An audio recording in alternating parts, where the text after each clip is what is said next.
ኳስና ታሪክ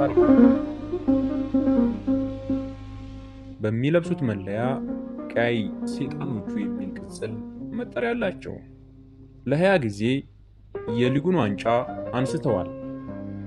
ከእንግሊዝ የእግር ኳስ ክለቦች የአውሮፓን ዋንጫ በ1968 ያሸነፉ የመጀመሪያዎቹ እነሱ ናቸው።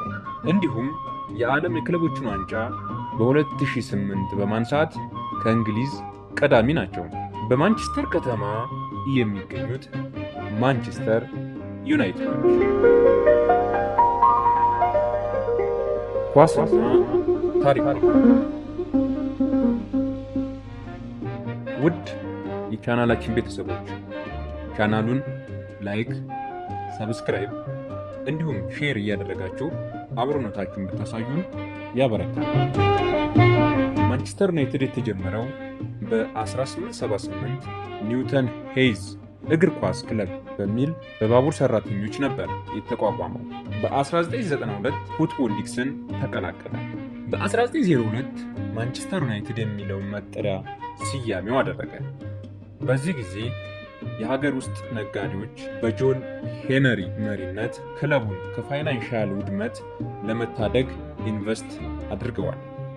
በ1910 ወደ ታዋቂው ቤታቸው ኦልድ ትራፎርድ ተዘዋወሩ።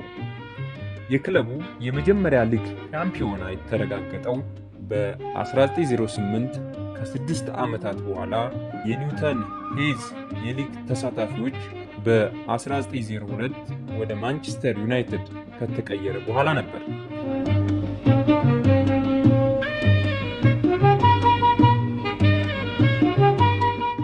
ከ1945 እስከ 1969 ታዋቂው ሰር ማት ቡስቢ ወጣቱን ቡስቢ ቤስት በመገንባት ኃላፊነቱን ወሰደ።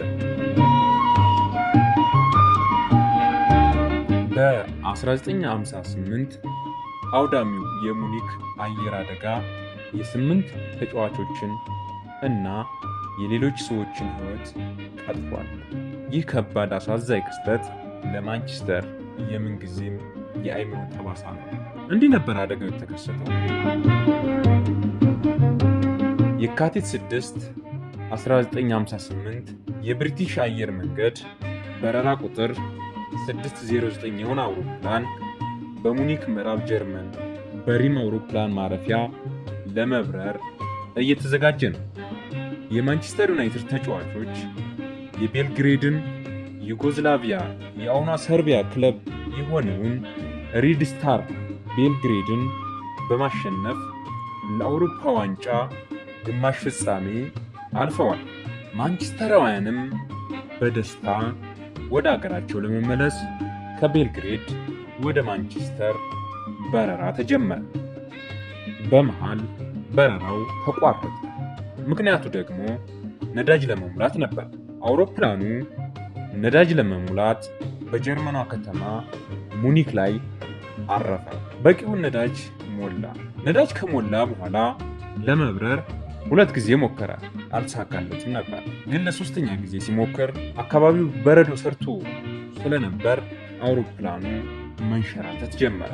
በዚህ አጋጣሚ አውሮፕላኑ ከአጥርና ቤቶች ጋር በመጋጨት ግራ ክንፉ ተቀደደ፣ የኋላ ጅራቱም ተሰበረ። ይህን ጊዜ ነዳጅ ጭኖ ከቆመ መኪና ጋር በመጋጨቱ በእሳት ተያያዘና ፈነዳ። ይህ ሲሆን አብራሪው ሊፈነዳ ይችላል በሚል ተሳፋሪዎችን ማስወጣት ጀምሮ ነበር። እንዲሁም የማንቸስተር ዩናይትድ ተጫዋች ጠባቂ የነበረው ሃሪ ግሬግ በሕይወት የተረፉትን ከፍርስራሹ ለመውጣት ረድቷል። የማንቸስተር 8 ተጫዋቾችና ስታፍ አባላት ከ20 የማያንሱ ሕይወታቸው ሊያልፍ ችሏል። ትውልድ እንዲዘክራቸውም በኦልድ ትራፎርድ በሙኒክና በቤልግሬድ ማስታወሻ ቆሞላቸዋል። ክለቡ ከአደጋው በኋላ ለማንሰራራት 10 ዓመታትን ፈጅቶበታል። ቡስቢ ቡድኑን እንደገና ገንብቶ በ1968 የአውሮፓ ዋንጫን በአዲሱ ቤብስ አሸነፈ። ለመሆኑ ቡስቢ ማን ነው? ሙሉ ስሙ ሰር ማት ቡስቢ አንጋፋና በማንቸስተር ዩናይትድ ታሪክ ውስጥ ትልቅ ቦታ የሚሰጠው ሰው ሲሆን ክለቡን በዓለም አቀፍ የእግር ኳስ ተጫዋችነት ደረጃ በመገንባት ተጠቃሽ ነው። ለ25 ዓመታት የቡድኑ አስተዳዳሪ ሆኖ አገልግሏል። ማንቸስተር ዩናይትድ ከ1986 እስከ 2013 የሰር አሌክስ ፈርጉሰን የለውጥ ሂደት በሚባለው ዘመን ከዚህ በፊት ታይቶ የማይታወቅ ስኬትን አስገኝቷል። በ1999 የውድድር ዓመት ታሪካዊውን የሶስትዮሽ ዋንጫ ማለትም የፕሪሚየር ሊግ፣ የኤፍኤ ካፕ እና የአውሮፓ ቻምፒዮንስ ሊግ ዋንጫን አሳክቷል። ሰር አሌክስ ፈርጉሰን ማንቸስተር ዩናይትድን በመሩበት ጊዜያት 13 የፕሪሚየር ሊግ ዋንጫ፣ 5 የኤፍኤ ካፕ ዋንጫ፣ 2 የቻምፒዮንስ ሊግ ዋንጫዎችን በድምሩ 20 ዋንጫዎችን ለማንቸስተር ዩናይትድ ገቢ አድርገዋል። ማንቸስተር ዩናይትድ ከተመሰረተ ከ1878 ጀምሮ ያሳካቸው ክብሮች እንደሚከተለው እንመለከታለን።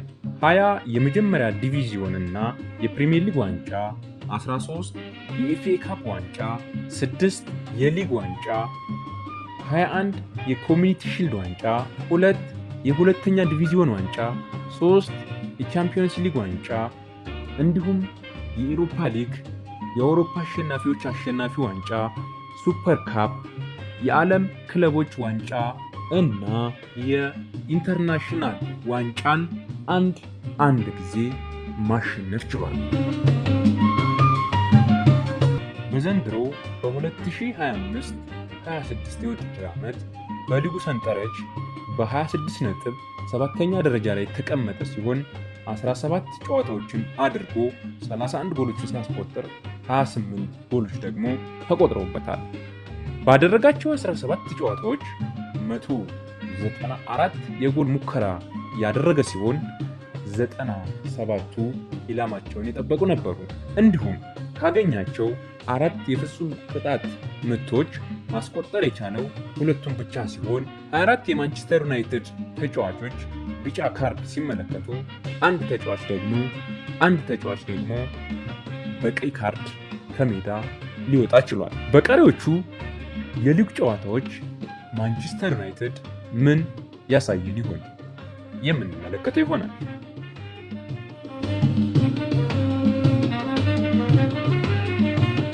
ውድ ቤተሰቦቻችን ቻናሉን ላይክ፣ ሰብስክራይብ እንዲሁም ሼር በማድረግ አብሮነታችሁን ኳስና ታሪክ